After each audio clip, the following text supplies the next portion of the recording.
Two studies out today that draw the same disturbing conclusion. Americans are not winning their battle against obesity. One study found that obesity rates for adults actually rose in 28 states this year. Only the District of Columbia showed a decline. So why is it that Americans keep getting fatter in spite of government efforts ranging from calorie posting to new school lunch programs? We asked Nightline's John Donovan to sift through all the reporting we've done on the problem over the past year to try to find the real villain behind the obesity epidemic. Kristen and Colin Robinson are a mother and son Nightline followed last year through a several $1,000 program. A 2-week-long weight loss camp which basically retaught them how to move and how to eat. Today's lunch list for me was veggie burger, baked beans, and 4 ounces of gold leek soup. Americans spend a lot of money trying to lose weight and a lot of time talking about it. We're spending $150 billion a year treating obesity-related illnesses, so we know this is a problem and there's a lot at stake. But not even her exhortations seem to be getting through, because this new study published today in the Journal of Adolescent Youth looked at more than 6,000 middle school children across the nation and found that nearly 7% are not obese, but severely obese, in the 99th percentile for weight, which means the problem is worse than believed. The second study by the Robert Wood Johnson Foundation and Trust for America's Health, both public health advocacy groups, not only found obesity rates up in 28 states, but also that more than a quarter of the population is obese in 2/3 of the states. But why, if we know this is going on, do we keep putting on weight? In a series of our own Nightline reports on different aspects of the problem, we heard theories about why we're gaining and theories on how we can lose. First, theories about what's in it, what's in the food we eat. There is the single ingredient theory, that it's fructose. Fructose is the cause of the current epidemic. Robert Lustig at the University of California in San Francisco argues that the introduction in the 1970s of a low-cost sweetener called high fructose corn syrup lowered the cost of fructose in general so that now it's showing up everywhere, as he demonstrated for me, in quantities you don't really expect. Everyone seems to think yogurt is good for you and yogurt is healthy, but this has 27 grams of sugar for this yogurt. So, is it worth it? This has 27 grams of sugar, too, per serving. It's everywhere. It's ubiquitous. The worst part being he thinks that fructose messes with our brains, making us ever more hungry. So your brain thinks you're hungry, because if your brain can't get the leptin signal, that's starvation.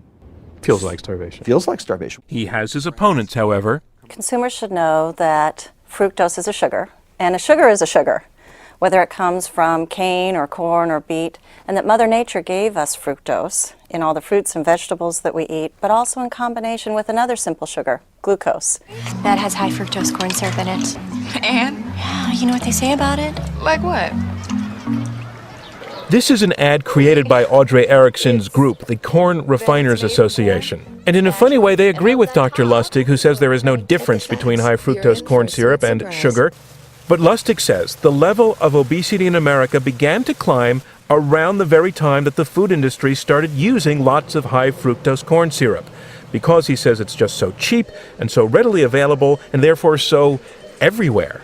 Okay, so if it's not just one ingredient that's the problem, maybe it's that there are all kinds of ingredients that just don't belong in the food we eat. That's what Michael Pollan thinks. I come up with some rules to help you distinguish the food from the edible food-like products. One is, don't eat anything that your great-grandmother wouldn't recognize as food. You know, if she picked up a box of Go-Gurt portable yogurt tubes, would she recognize this? I don't think she would. Pollan walked me around an organic farm, arguing that we just have to get away from packaged foods because humans are not designed to eat food that way. This is not food, by my definition. It's not food? No.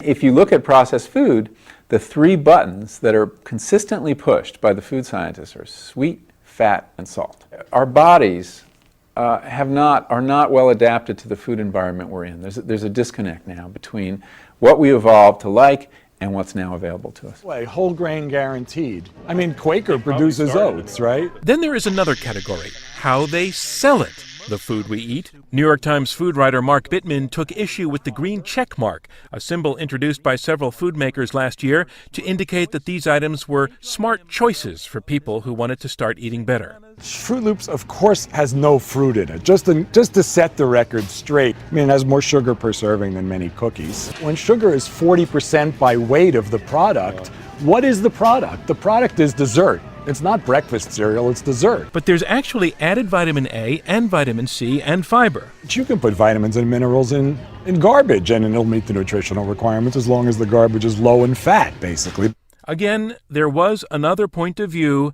We believe the Smart Choices logo can move people, I'll call it up the ladder, away from high-fat foods, foods with high sugar content, foods with high cholesterol in them.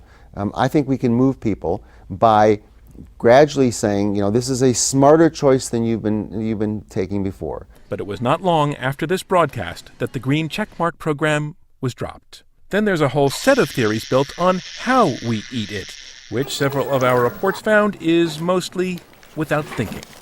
You hungry? Like the family in Republic, Missouri, who volunteered to let us watch them eat for a day, where the discovery they made upon being watched was they didn't have any idea how many calories they were taking in. I could drink a 2 liter a day. So 2 liters a day of Mountain Dew is how many calories, do you know? No idea. I never had to think about it.